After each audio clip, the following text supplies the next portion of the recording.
Nobody buys an Alfa Romeo because they have to. They buy one because they want to. And that was certainly my case. In fact, I bought this car before I'd even sat in one, let alone driven one. But I just wanted to have an Alfa Romeo. There are plenty of capable sports sedans out there on the market today. BMW, Mercedes, Audi, domestic market, there's lots to choose from. But since Alfa Romeo reintroduction into the marketplace in 2017, I wanted to have a Giulia. I thought it looked great. Get my first Alfa Romeo, I'd never owned one before. Of course I had to have it in red. So I go to the dealership and I tell them I'd like to buy a red Alfa Romeo back in 2017, and they said, we're sorry, we didn't order that many. We ordered them sort of, I guess, more comparably to the way they would order them if they were Mercedes or BMW or Audi. And he said there's plenty to buy in silver or gray or white or black. It's like, dude, it's an Alfa Romeo. How can you not have it in red? And it just so happened they had two shades of red and neither are available. So I thought, okay, forget it. I'll wait a little while. And so I went back in 2018 and wanted to buy my red Alfa Romeo. But I walk into the dealership and sitting on the showroom floor is this beautiful Misano blue with dark rims and yellow brake calipers. Went outside, looked at the two shades of red Alphas that they had outside, and I thought, nope, I want that blue one. It is stunning.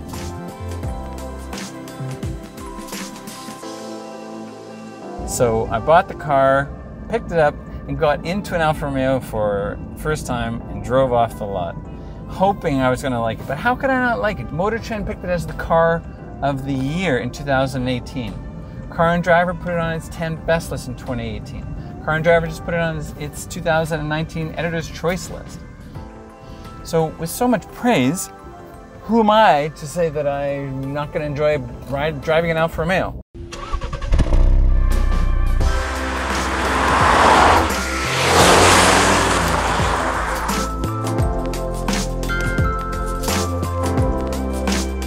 Fast forward 1 year later, and only 8,000 kilometers, because we do get a lot of cars in this business that we're driving for weeks on end, so we don't get a lot of time to put these cars on the road.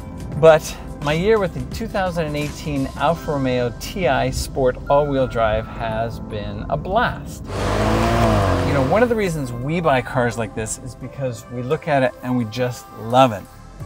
But the great thing is when you're out on the road and getting gas, and it doesn't matter what you're doing, people comment about the car in small little towns in the middle of nowhere. I have no idea how they know what an Alfa Romeo is, or maybe they just don't know what it is, and they're curious about it, and they want to, they ask you.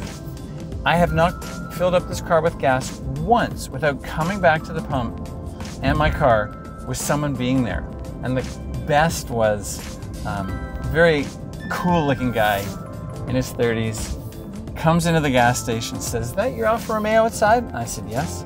He goes, "It is a work of art." I thanked him very much. I said, "Yeah, I really love it." And off he went outside to get into his car. And I happened to look out through the window to see what he was driving. Sure enough, he was driving a brand new Porsche Cayenne. So I thought, if guys like that feel the same way about these that we do, and we are now Alfa owners, then it really does say something about the design of this car.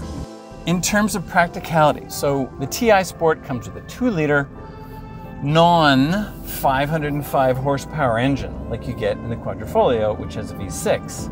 This 2-liter has just under 300 horsepower and just over 300 pound-feet of torque. So it's okay. The fact that it has more torque than horsepower is a good thing, helps you especially in the city.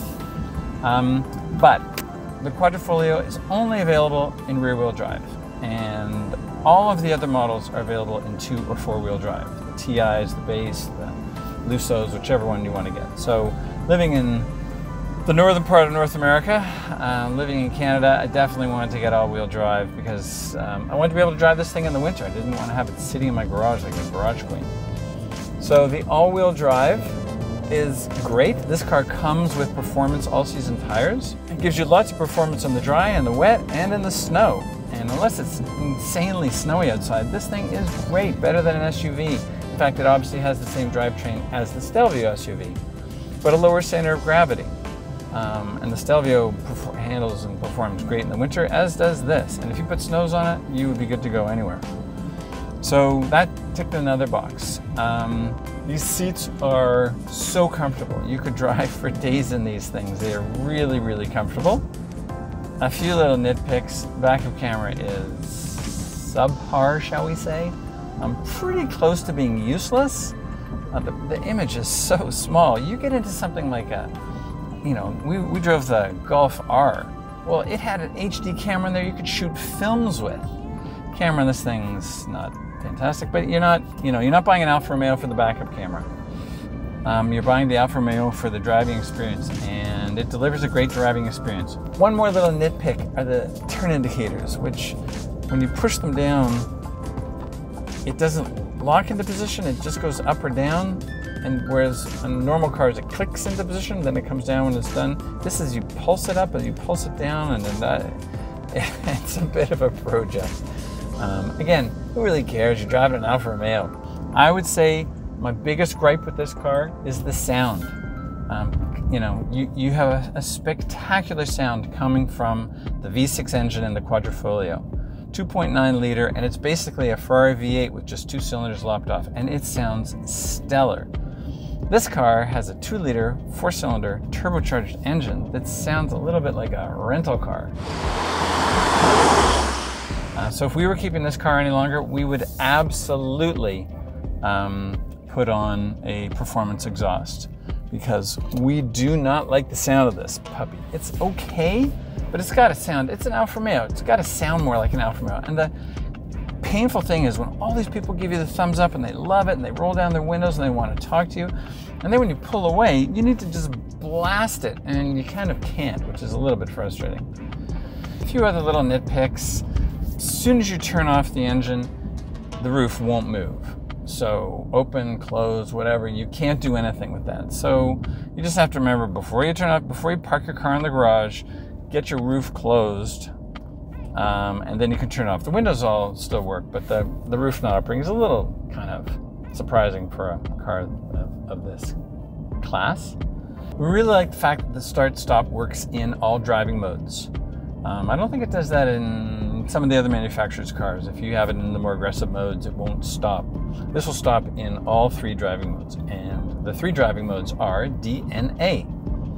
D for dynamic, which is the most aggressive, and when you put it into D, the suspension firms up, the throttle response is quicker, the steering is more responsive, the ride is much firmer, which is great for one person. But not so good if you've got passengers. You probably want to put it into either N or A, N being natural and A being advanced efficiency. The biggest change when you put it into D for dynamic is what happens to the transmission. I mean, it's just an 8-speed automatic transmission, but when you put it into dynamic mode, the shifts are so quick and so aggressive and, you know, kind of abrupt, which is what you want. I mean, you want to have a sense of, you know, being in an aggressive car. But it's amazing how the shift changes so much. The 3 driving modes are fun, and when you're out on the highway, put it in A for the advanced efficiency, and it does a great job of pounding you through, getting you into 8th gear as quickly as possible and saving you gas. But what's kind of neat is when you're on the highway, and if you're going down a hill and you put it into A, then the revs drop right down to about 1,000 or even less, so it can save as much fuel as possible. And the other thing we really like are the paddle shifters. You know, I'm a big supporter of fixing the paddles in one place, and that way it doesn't matter where your hands are on the wheel, you know that up and down are in the same place they were when your hands left that position a few seconds ago. Whereas, especially in city driving, it's one thing on a racetrack because you're never cranking the steering wheel that much.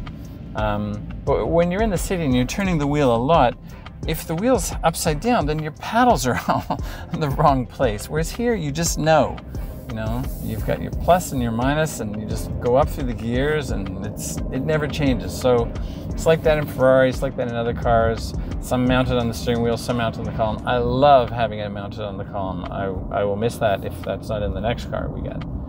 You can also row it your own, slide it over to the left, and go up and down through the gears, which is great. It gives you both those options.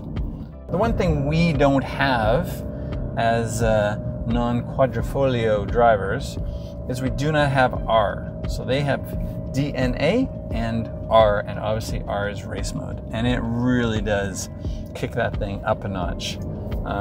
Dynamic is the most aggressive that we get. So whether Alfa Romeo likes it or not, they do have a bit of a reputation of being a car with some reliability issues. We've had zero problems with this car since the day we picked it up more than a year ago. It has been 100% reliable. Start and stop every time we wanted it to. We had one or two software upgrades or updates or whatever, but I mean, that's not meaningful. But this car, every single time we got into it, winter, spring, summer, fall, plus 35, minus 25, it really didn't matter. It worked. That is also one box you can tick off and know that if you're buying this car, it's going to work. And you really are getting a big bang for your buck. For $49,000 for the base rear-wheel drive model, or for around $51,000 for the base all-wheel drive model, $50,000, and you're getting a brand new Alfa Romeo all-wheel drive. Now, this car will do 0 to 60 in 5.1 seconds, and especially if you get it with all-wheel drive. It's so practical. Four-door sedan. Yeah, the back seats aren't huge, but you know, move your seat forward a little bit, you can definitely get 4 adults in there. Trunk is huge, really practical, and just so much fun. And if you get it in a fun color, the comments that you get from everybody, and especially with the dark rims, in my opinion, you know, I think it's a great option for anyone looking for something that's fun to drive and easy to maintain, and just really a pleasure to look at and get into every day. Our car was equipped with sport package, gloss yellow with black brake calipers, the cargo convenience package, the driver assistance static package, which gives you blind spot monitoring and rear cross path detection, is great. As I said, the dual pane sunroof. We have the forward collision warning. We have the Harman Kardon premium audio system, TI leather package. We have the TI performance package, which gives you active suspension and limited slip differential on the rear axle. So as I said, we've got more than $10,000 in options, and including freight and PDI, the MSRP for our car is $66,000. So still not an outrageous amount of money for arguably the second best Alfa Romeo Giulia that you can get. And if you want to get the Quadrifolio with 505 horsepower and a V6 engine, you're going to have to pay just a hair under $90,000. It's like $89,800. So that's a big jump. Of course it's worth it, but again, it's rear-wheel drive. You live in somewhere where you don't have snow, bring it on. It'd be so much fun. Everybody loves it as much or more as a BMW M3 or the C63 Mercedes. So it's a really fun car. We really enjoyed our year with this. As I said, if we were going to keep this a little bit longer, we would definitely put on a performance exhaust. Make it sound a little bit better. But it really is fun driving a car that you can be proud of and really just admire the way it looks when you approach it. And you get the same response from everybody else. Unfortunately, I think our days with our Alfa Romeo are soon to be over. And we will get another long-term test car and see what we drive for the next year. I don't know about you, but I typically go from I hate automatic transmissions and I want manual, and then you get into a manual and you go, manuals are so annoying, I want automatic, and so I keep switching back and forth. We had the Subaru WRX STI Hikari edition before this, and so I have a hunch the next car will probably be manual transmission, which you cannot get in this car. It's an 8-speed automatic only. So thanks for tuning in. Drive safely, and wave to anybody who is driving an Alfa when they cruise by you, because they're used to it and they like it. That's one of the reasons we got this car, is so that people will notice them and appreciate the car they're driving. So drive safely. I'll see you soon.